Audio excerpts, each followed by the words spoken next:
The story begins in the heart of Paris, where we meet Kimberly, a 27-year-old artist who thrives in her bohemian lifestyle.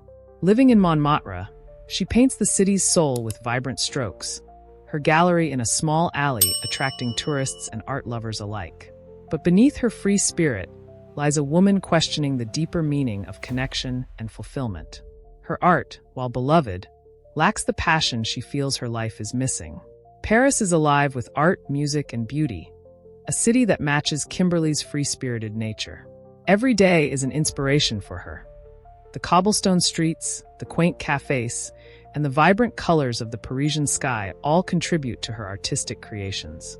She lives in a small but charming apartment in Montmartre, the historic artistic hub of the city, where many famous artists once roamed. Her balcony overlooks the Sacré-Cœur, and she often spends her evenings there with a glass of wine, sketching the skyline. Her paintings focus on capturing fleeting moments, the reflection of the Eiffel Tower in a puddle after the rain, the way the light hits the buildings at dusk, or the warmth of a couple sharing a quiet moment at a cafe. Yet, despite the beauty she captures, she feels a void, an emotional distance from the very passion that drives her work. One evening, at an exhibit opening showcasing new talents, she stands by her artwork, slightly detached from the crowd, observing the reactions of the people. Enter Luca, dressed in a tailored suit, standing out in the sea of casual Parisians. His presence is magnetic. He notices Kimberly's painting of the Seine River at sunset, a deeply intimate work that seems to reflect both melancholy and hope. He approaches her, and after a few moments of silence says, "I've never seen the Seine like this before. It's like you've captured its soul." Their conversation flows effortlessly, as though they've known each other for years. Luca is in Paris on business, but he's captivated by the city in a way that makes him feel out of place. Kimberly, meanwhile, has made Paris her home, but often feels like a stranger in her own world. They are, in a way, two people from different worlds yet drawn to each other by something inexplicable. They spend hours together, walking through the streets of Paris as the city lights reflect off the Seine, sharing stories of their pasts. Kimberly talks about her journey as an artist, her struggles to make a name for herself, and her quest for meaning in her work. Luca shares his ambitions, his rise in the business world, his dream of expanding his company internationally, and the pressure that comes with it. As they part ways in the early hours of the morning, there is a moment of hesitation. Neither wants to say goodbye, but reality calls. Kimberly has her art to focus on, and Luca's flight back to Rome is just hours away. As dawn breaks, they share a tender farewell, realizing that their time together must come to an end, for now. Kimberly must stay in Paris to finish an important series of paintings, while Luca has obligations back in Rome.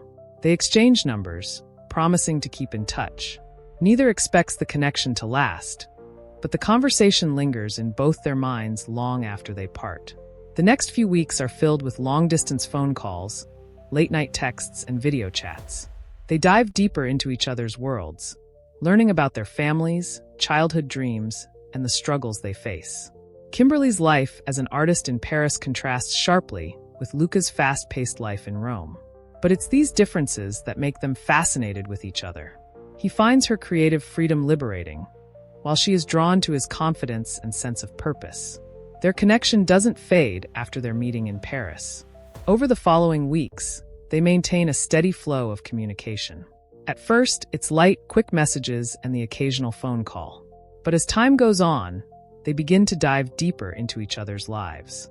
Luca calls from his office in Rome, often late at night after a long day of meetings. Kimberly, still in her studio working on her latest piece, listens to him describe the intensity of his work and the burden of responsibility. For Kimberly, Luca represents something she hasn't experienced before: stability and groundedness. She's used to the unpredictable nature of her artistic life, where inspiration can come and go, and success is never guaranteed. Luca, on the other hand, seems to have everything figured out, but she senses that beneath his polished exterior, he longs for something more than just business deals and financial success. As they talk, they dream about the future, about cities they'd love to visit together, experiences they want to share. Paris and Rome seem like just the beginning. But as they grow closer, the reality of distance starts to loom over them. Despite their deepening connection, they can't escape the fact that they live in different cities, with different lives and different dreams. Kimberly starts to doubt whether long-distance love can work. She's seen relationships fall apart because of distance before. Luca, too, wonders if he can balance the demands of his career with the emotional commitment required to keep their relationship alive. But for now, they push those thoughts aside, clinging to the excitement of their connection. Their first reunion in Rome is filled with anticipation and excitement. Luca arranges everything, ensuring Kimberly's trip is perfect. From the moment she arrives at Fiumicino Airport, she is swept up into Luca's world. He takes her to the most picturesque spots in the city, from the Spanish Steps to the Piazza Navona, and they spend evenings eating pasta and sipping wine at outdoor trattorias. However, beneath the romantic surface, Kimberly begins to see a different side of Luca. His life is fast-paced, and even during their time together, he is often pulled away by business calls and meetings. There is a moment where Kimberly sits alone in a cafe, waiting for Luca to return from a last-minute meeting. She looks around at the couples enjoying their time together and feels a pang of loneliness. Is this what their relationship will always be? Stolen moments amidst the chaos of their lives? Luca, meanwhile, feels torn. He wants to give Kimberly his full attention, but the pressure of his work is unrelenting. He feels guilty for not being able to be fully present, and the strain of balancing his personal and professional life starts to weigh on him. Despite these challenges, their love continues to grow. Luca takes Kimberly to Villa Borghese, a sprawling park in the heart of Rome, where they sit by the lake and talk about their future. Kimberly opens up about her fears, that their love, as strong as it is, might not be enough to withstand the distance. Luca reassures her, promising that they'll find a way to make it work. Their time in Rome ends with a romantic evening in Trastevere, where they dance under the stars in a small piazza. The moment is perfect, but both know that soon they will have to part ways again, and the uncertainty of the future hangs over them like a shadow. As the months pass, the challenges of their long-distance relationship become more apparent. Kimberly's art career begins to take off. Her paintings are being featured in prominent galleries, and she's gaining recognition in the European art scene. Meanwhile, Luca's business is expanding, with new opportunities arising in London and Berlin. They continue to meet in different cities whenever they can, quick getaways to Barcelona, where they stroll down La Rambla, or Vienna, where they enjoy the grandeur of the Hofburg Palace. Each reunion feels like a brief escape from the pressures of their everyday lives, but it's never long before reality pulls them back. Their conversations become more difficult. Kimberly starts to feel like Luca is always distracted, his mind preoccupied with work even when they're together. Luca, on the other hand, feels the weight of his responsibilities growing heavier with each passing day. He wants to be there for Kimberly, but he's torn between his ambition and his love for her. One evening, during a phone call, Kimberly confronts Luca about her feelings. She tells him that she feels like she's always coming second to his work, and she's not sure if she can continue the relationship if things don't change. Luca, defensive at first, explains that he's doing everything he can to make time for her, but the demands of his business are overwhelming. The argument escalates, and for the first time, they talk about the possibility of ending their relationship. The thought of losing each other terrifies them both, but neither knows how to fix the growing distance between them. The breaking point comes during a particularly difficult period for both Kimberly and Luca. Kimberly is in Amsterdam for an art residency, a prestigious opportunity that could take her career to the next level. Luca, meanwhile, is in the middle of finalizing a major business deal in London. They've been trying to find time to see each other, but their schedules never align. The frustration builds, and during a phone call one evening, everything comes to a head. Kimberly accuses Luca of not making enough effort, while Luca feels like he's being unfairly blamed for circumstances beyond his control. The argument is heated, and for the first time, they seriously consider ending things. Both of them are exhausted by the distance, by the constant pressure to keep their relationship afloat, and by the fear that their love might not be enough. After the call ends, Kimberly feels a deep sense of loss. She spends the next few days throwing herself into her work, creating some of her most powerful and emotional pieces yet. But no matter how hard she tries to focus on her art, the thought of losing Luca haunts her. Luca, too, is struggling. He realizes that his life without Kimberly feels empty, no matter how successful his business becomes. He begins to question whether his ambitions are worth sacrificing his relationship for. The time apart gives both Kimberly and Luca the space to reflect on what they truly want. Kimberly spends her days exploring Amsterdam, finding inspiration in the city's canals and architecture. She pours her heart into her paintings, using her art as a way to process her emotions. Her residency becomes a period of personal growth, and she begins to realize that while her career is important, it's not the only thing that matters to her. Luca, meanwhile, starts to make changes in his life. He begins delegating more responsibilities at work, giving himself more time to focus on his personal life.